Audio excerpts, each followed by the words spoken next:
Arvind creations में आपका स्वागत है। नमस्कार। कभी सोचा है कि कानून की दुनिया में एक एक शब्द की कितनी कीमत होती है? सिर्फ एक शब्द का हेरफेर और किसी केस का पूरा नतीजा बदल सकता है। आज हम भारतीय न्याय संहिता यानी बीएनएस की नई डिक्शनरी में उतरने वाले हैं। ये वही नया कानून है जिसने पुराने इंडियन पीनल कोड की जगह ली है। तो चलिए कानून की इस नई भाषा के एक एक रहस्य से पर्दा उठाते हैं। और ये मत सोचिए कि ये बातें सिर्फ वकीलों के काम की हैं। बेईमानी और कपट जैसे शब्दों का जो छोटा सा फर्क है ना, वो हम सबकी जिंदगी पर भी असर डाल सकता है। कानून में भाषा की यही जो ताकत है, आज हम उसी को समझने की कोशिश करेंगे। देखिए, बीएनएस का जो सेक्शन 2 है ना, वो इस पूरे कानून की नींव है, उसकी फाउंडेशन है। और अगर नींव ही कमजोर हो तो पूरी इमारत ढह सकती है। इसीलिए आज हम इस नींव के हर एक पत्थर को, मतलब हर एक डेफिनेशन को बहुत बारीकी से समझने वाले हैं। तो चलिए शुरू करते हैं। तो आज का हमारा ये सफर कई हिस्सों में बटा होगा। सबसे पहले हम इस नई कानूनी डिक्शनरी के कुछ बुनियादी शब्दों को जानेंगे। फिर हम शासन और पब्लिक ड्यूटी से जुड़ी परिभाषाओं को समझेंगे, जैसे कि एक लोक सेवक कौन होता है। और आखिर में हम कानून और अपराध की दुनिया में उतरेंगे। तो चलिए पहले हिस्से से शुरू करते हैं। तो पहला पड़ाव नया कानूनी शब्दकोश। जैसा मैंने कहा, सेक्शन 2 पूरे बीएनएस की ऑफिशियल डिक्शनरी है। कानून में आगे जो भी शब्द इस्तेमाल होंगे, उनका असली मतलब यहीं से तय होगा।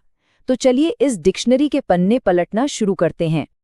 तो सबसे पहले कुछ बेसिक, मतलब बिल्कुल फाउंडेशनल बातें। बीएनएस कार्य यानी एक्ट और जीव जंतु यानी एनिमल को डिफाइन करता है। लेकिन यहाँ सबसे बड़ा बदलाव है बालक यानी चाइल्ड की नई परिभाषा। पहली बार कानून बिल्कुल साफ साफ कहता है कि 18 साल से कम उम्र का कोई भी व्यक्ति बालक है।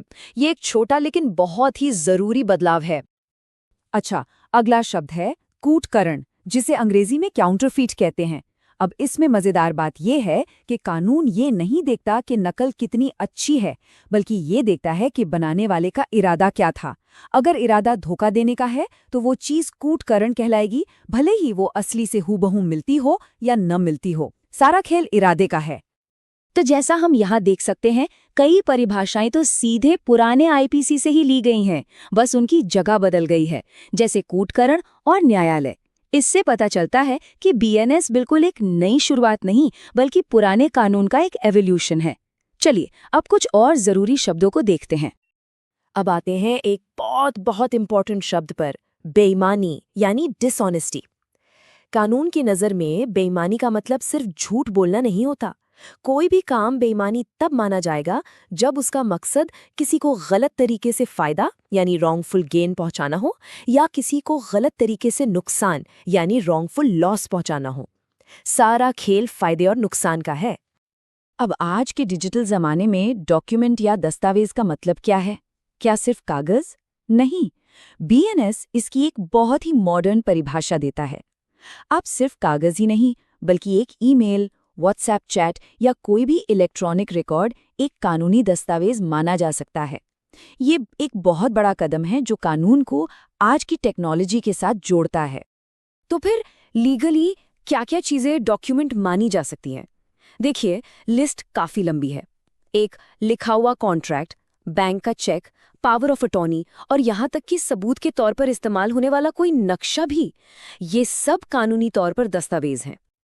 और सिर्फ इतना ही नहीं, अदालतों ने तो इस परिभाषा को और भी आगे बढ़ाया है। जैसे एक केस में सुप्रीम कोर्ट ने कहा कि करेंसी नोट भी एक दस्तावेज है। एक और मामले में पोस्टमार्टम रिपोर्ट को भी एक बहुत जरूरी कानूनी दस्तावेज माना गया। मतलब दस्तावेज की परिभाषा काफी वाइड हो सकती है। अब आते हैं कपटपूर्वक यानी फ्रॉडुलेंटली पर, और यहीं पर हमारे उस शुरुआती सवाल का जवाब छिपा है। इसका सीधा सा मतलब है धोखा देने के इरादे से झूठ बोलना। तो याद है, बेईमानी का लेना देना है गलत फायदे या नुकसान से, जबकि कपट का लेना देना है धोखा देने के लिए झूठ बोलने से। बस यही है इन दोनों के बीच का लीगल डिफरेंस। अच्छा, बीएनएस में कुछ और भी ज़रूरी डेफिनेशंस हैं और इसमें एक बहुत ही प्रोग्रेसिव बदलाव है लिंग यानी जेंडर की परिभाषा में। अब इसमें पुरुष और महिला के साथ साथ ट्रांसजेंडर व्यक्तियों को भी साफ तौर पर शामिल किया गया है, जो सोशल इंक्लूजन की दिशा में एक बड़ा कदम है। इसके अलावा सद्भावपूर्वक यानी गुड फेथ का मतलब है पूरी सावधानी से काम करना, और संश्रय यानी हार्बर का मतलब है किसी अपराधी को पनाह देना। ये छोटे छोटे शब्द कानूनी फैसलों में बहुत बड़ा अंतर ला सकते हैं। देखिए, जब हम चोट या इंजरी शब्द सुनते हैं तो हमारे दिमाग में क्या आता है? शायद कोई फिजिकल घाव, लेकिन कानून की दुनिया में इसका मतलब कहीं ज्यादा बड़ा है। बीएनएस इसे 4 तरह से देखता है: शरीर को नुकसान, मन को नुकसान, ख्याति यानी रेपुटेशन को नुकसान और संपत्ति को नुकसान। जी हाँ, मानहानि भी कानूनी तौर पर एक चोट है। तो ठीक है, हमने अब तक इंडिविजुअल एक्शंस और इंटेंशन से जुड़े शब्द समझ लिए हैं। अब जरा बड़े पिक्चर को देखते हैं और उन शब्दों को समझते हैं जो हमारे गवर्नेंस और लीगल सिस्टम की बुनियाद हैं। इस हिस्से में कुछ सीधी सीधी, सिंपल लेकिन बहुत जरूरी परिभाषाएं हैं, जैसे कानून न्यायाधीश को कैसे देखता है, जीवन का मतलब क्या बताता है जो कि मानव जीवन है, और स्थानीय विधि को किसी खास इलाके के कानून के तौर पर परिभाषित करता है। ये परिभाषाएं लीगल प्रोसेस में किसी भी तरह की कंफ्यूजन को दूर करती हैं। अब एक ऐसा सवाल जो हम सब पर असर डालता है, आखिर ये लोक सेवक या पब्लिक सर्वेंट होता कौन है?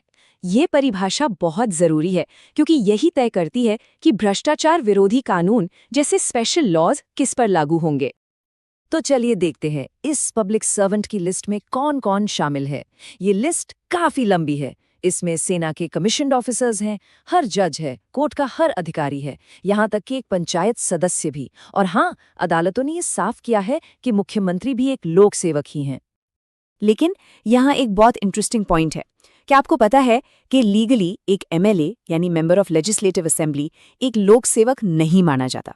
उसी तरह सेना के जूनियर कमीशन्ड और नॉन कमीशन्ड ऑफिसर भी इस परिभाषा से बाहर हैं। तो कौन इस श्रेणी में है और कौन नहीं, ये जानना बहुत जरूरी है। चलिए, अब हम अपने इस सफर के आखिरी हिस्से में आ गए हैं। यहाँ हम समझेंगे कि कानून की नज़र में अपराध क्या है और प्रॉपर्टी से जुड़े नियम क्या कहते हैं। तो लीगली अपराध या ऑफेंस है क्या? परिभाषा बहुत सीधी है। कोई भी ऐसा काम जिसकी सजा इस बीएनएस संहिता में लिखी है वो अपराध है। हाँ, कुछ खास सिचुएशंस होती हैं जिन्हें एक्सेप्शन माना जाता है, पर वो एक अलग चैप्टर का विषय है। किसी भी एक्ट को अपराध कहलाने के लिए उसमें ये 4 चीजें होनी जरूरी हैं। ये एक तरह का फॉर्मूला है। पहला, वो काम किसी इंसान ने किया हो। दूसरा, उसके पीछे एक बुरा इरादा यानी मेंस रिया हो। तीसरा, वो एक क्रिमिनल एक्टिविटी हो। और चौथा, उससे समाज को कोई नुकसान पहुंचा हो। और आखिर में प्रॉपर्टी से जुड़े कुछ जरूरी शब्द। कानून चल संपत्ति या मूवेबल प्रॉपर्टी को कैसे देखता है? सीधी सी बात है, कोई भी चीज जो जमीन से न जुड़ी हो, जैसे आपका फोन, आपकी गाड़ी। और याद है, हमने बेईमानी की बात की थी। यहीं पर सदोष लाभ और सदोष हानि की परिभाषाएं काम आती हैं। ये तय करती हैं कि कोई काम बेईमानी से किया गया था या नहीं। इनके अलावा महीना, साल और शपथ जैसी और भी कई सिंपल परिभाषाएं हैं। तो इन सब परिभाषाओं को समझने के बाद एक बड़ा सवाल हमारे सामने खड़ा होता है। क्या शब्दों की ये जो नई क्लैरिटी और प्रिसिजन है, ये वाकई में हमारी जस्टिस सिस्टम को बेहतर, तेज और ज्यादा फेयर बनाने में मदद करेगी? ये एक ऐसा सवाल है जिसका जवाब हमें आने वाला वक्त ही देगा।